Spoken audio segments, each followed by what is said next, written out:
Este módulo discutirá dos de las emergencias de las vías respiratorias relacionadas con las anestesias más comunes: aspiración y edema pulmonar por presión negativa.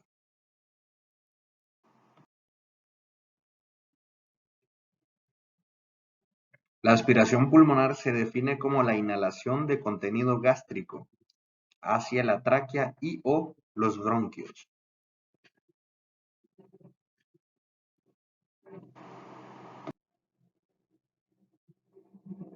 La aspiración es responsable de hasta el 20% de las muertes relacionadas con la anestesia. La regurgitación silenciosa o no reconocida del contenido del estómago hacia la orofaringe puede ocurrir hasta el 26% de los pacientes bajo anestesia general. Esto significa que uno de cada 4 anestésicos generales puede provocar una aspiración que el anestesista no nota. Los casos graves de aspiración suelen ser fatales.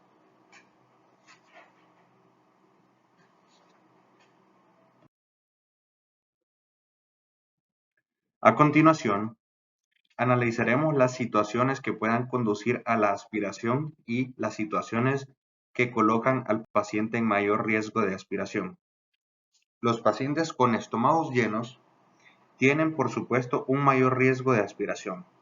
En algunos casos, se trata de pacientes que han comido antes de la cirugía, como casos de emergencia o trauma donde la necesidad de cirugía es inmediata y no hay tiempo para las 6 a 8 horas necesarias para que el estómago se vacíe.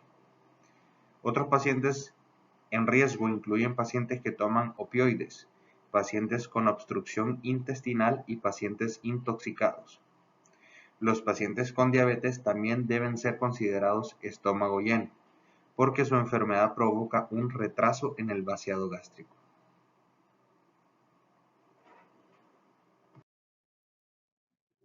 Los pacientes con grandes cantidades de gas o aire intraabdominal también tienen riesgo de aspiración. Estos son pacientes que pueden haber tenido un periodo prolongado de ventilación con bolsa o mascarilla, y pacientes con una vía aérea supraglótica o el paciente que tuvo una intubación difícil.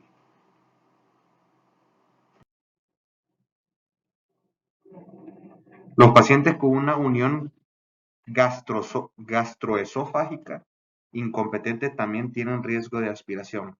Esto incluye pacientes con hernia de hiato, cirugía gástrica previa, pacientes con sonda nasogástrica y pacientes con enfermedades de reflujo gastroesofágico.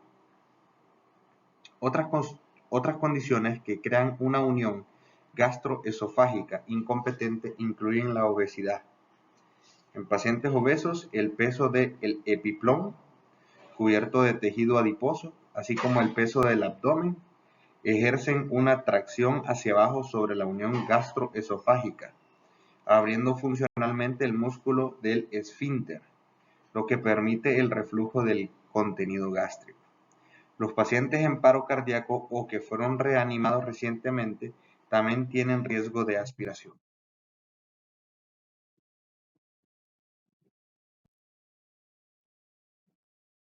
Finalmente, cualquier paciente con reflejos de las vías respiratorias disminuidos, como los pacientes con un nivel de conciencia alterado, los pacientes bajo anestesia, los pacientes con bloqueo neuromuscular residual o los pacientes extubados recientemente, también tienen riesgo de aspiración.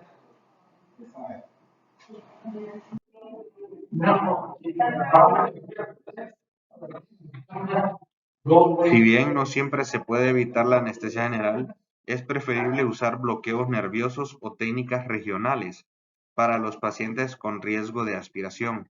Si es posible, evitar la sedación excesiva y permitir que el paciente mantenga sus reflejos de las vías respiratorias puedan ayudar a prevenir la aspiración.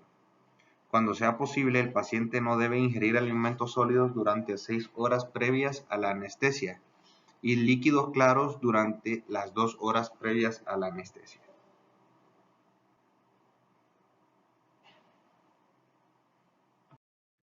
El anestesista puede administrar varias clases de medicamentos para prevenir la aspiración y también para disminuir la gravedad de una aspiración. en caso de que ocurra. Los antiácidos sin partículas son los medicamentos más importantes que se pueden administrar por medio del anestesista, porque son los más efectivos para disminuir la gravedad y aumentar la tasa de supervivencia en caso de que se produzca una aspiración. Estos también son medicamentos relativamente económicos y se pueden administrar por vía oral. Otros fármacos incluyen antagonistas H2 como la famotidina, agentes anticolinérgicos como el glicopirolato y la atropina, y antagonistas de la dopamina como la metoclopramida. Elevar la cabecera de la cama 30 grados es una medida sencilla e importante para prevenir ataclexias, aspiración y neumonía. No olvide levantar la cabecera de la cama o utilizar almohadas y mantas para elevar la cabeza del paciente.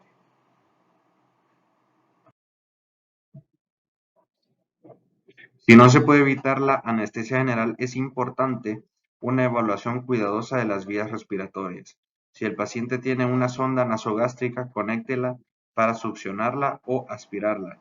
Ten en cuenta que la presencia de una sonda nasogástrica en sí misma es un factor de riesgo para la aspiración, porque crea una abertura en el esfínter esofágico inferior.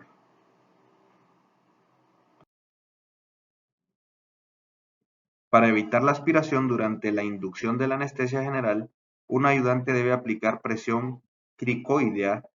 La presión cricoidea debe mantenerse hasta que se confirme la presencia de dióxido de carbono después de la intubación. El riesgo de aspiración continúa hasta que se completa la cirugía y se extuba al paciente completamente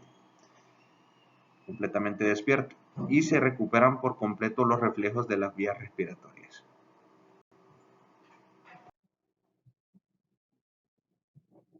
Para evitar la aspiración en el paciente de riesgo, considere realizar una intubación con fibra óptica, despierto o levemente sedado. Es importante que el anestesista pueda reconocer rápidamente los signos y síntomas si se produce una aspiración. El signo más evidente es la visualización de contenido gástrico en la boca o en la orofaringe.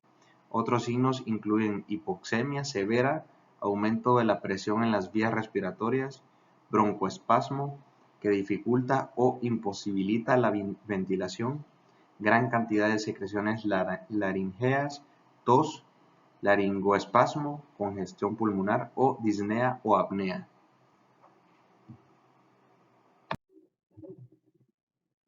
Si se sospecha aspiración, si es posible, obtenga una radiografía de tórax.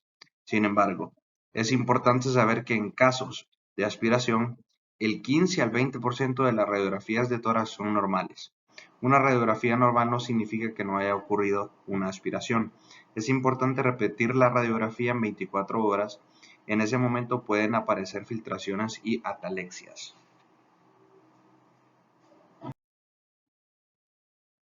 Obsérvese la consolidación en el lóbulo inferior izquierdo.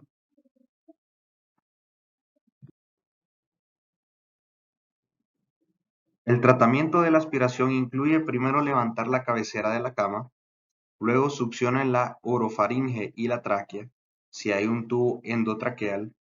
Si el paciente está hipóxico, intubar e iniciar ventilación con presión positiva con oxígeno al 100%. Succiona el tubo endotraqueal y observe si hay contenido gástrico. Considere el lavado broncopulmonar. El paciente debe recibir antibióticos de amplio espectro. El paciente debe someterse a una radiografía de tórax inmediatamente y luego nuevamente después de 24 horas. Si la cirugía no es urgente y se puede posponer, entonces cancélela.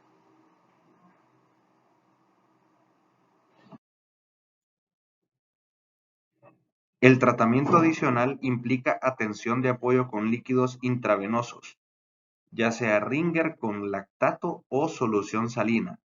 No administrar coloides o albumina o Hertach, ya que pueden empeorar la infiltración pulmonar.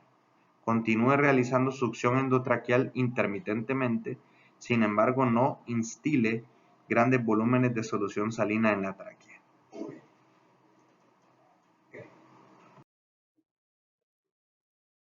Después de una aspiración, administre bloqueadores H2 como famotidina para prevenir las úlceras por estrés y broncodilatadores como el albuterol. Los esteroides como la dexametasona no son efectivos y pueden afectar el proceso de curación.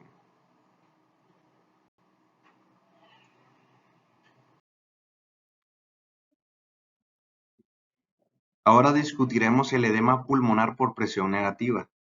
El edema pulmonar por presión negativa es causado por un laringoespasmo repentino y completo después de la extubación. La presión intatorácica negativa extrema se genera cuando el paciente intenta inhalar contra la glotis cerrada. Las presiones pueden ser tan altas como menos 100 centímetros H2O. Normalmente la presión debería de ser menos 5 centímetros H2O.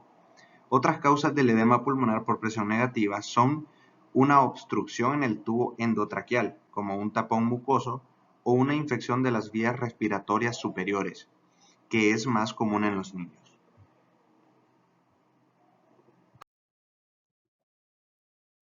Los factores de riesgo para el edema pulmonar por presión negativa incluyen pacientes varones jóvenes, cirugías de las vías respiratorias o del cuello, pacientes obesos con antecedentes de apnea del sueño y pacientes que tuvieron una intubación difícil.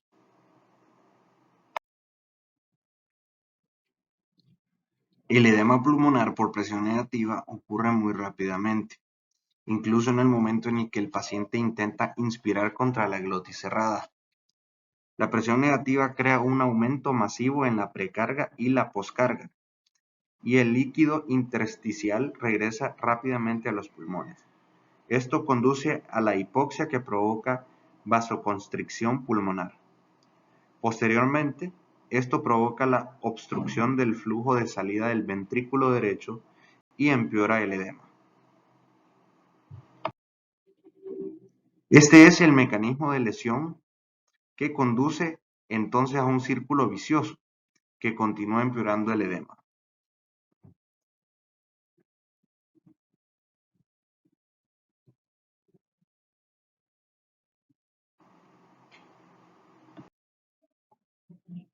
Los signos y síntomas del edema pulmonar por presión negativa incluyen taquicardia, taquipnea, esterteros difusos durante la autoculpación, hipoxia y disminución de la saturación de oxígeno, secreciones rosadas y espumosas y hallazgos radiográficos de infiltración alveolares bilaterales centrales. Obsérvese la acumulación de líquido intersticial en los pulmones y los infiltrados difusos en las radiografías de tórax, que provocan una apariencia casi de blanqueamiento.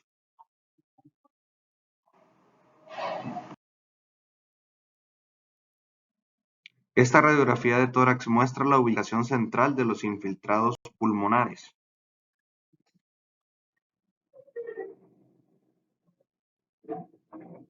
El tratamiento del edema pulmonar por presión negativa es más efectivo cuando la situación se reconoce temprano.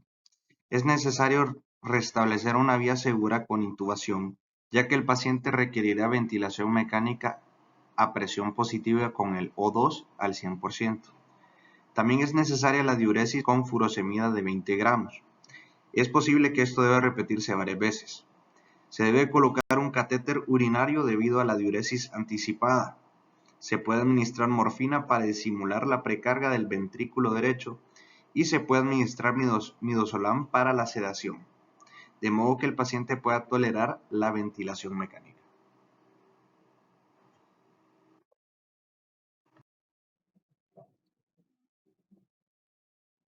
Se teoriza que el curso natural del edema pulmonar por presión negativa es autolimitado, porque el epitelio alveolar permanece funcionalmente intacto. Sin embargo, la mayoría de los pacientes requieren reintubación y ventilación mecánica, inicialmente después del evento. La mayoría de los pacientes se recuperarán dentro de las 48 horas si la situación se reconoce rápidamente y se maneja adecuadamente.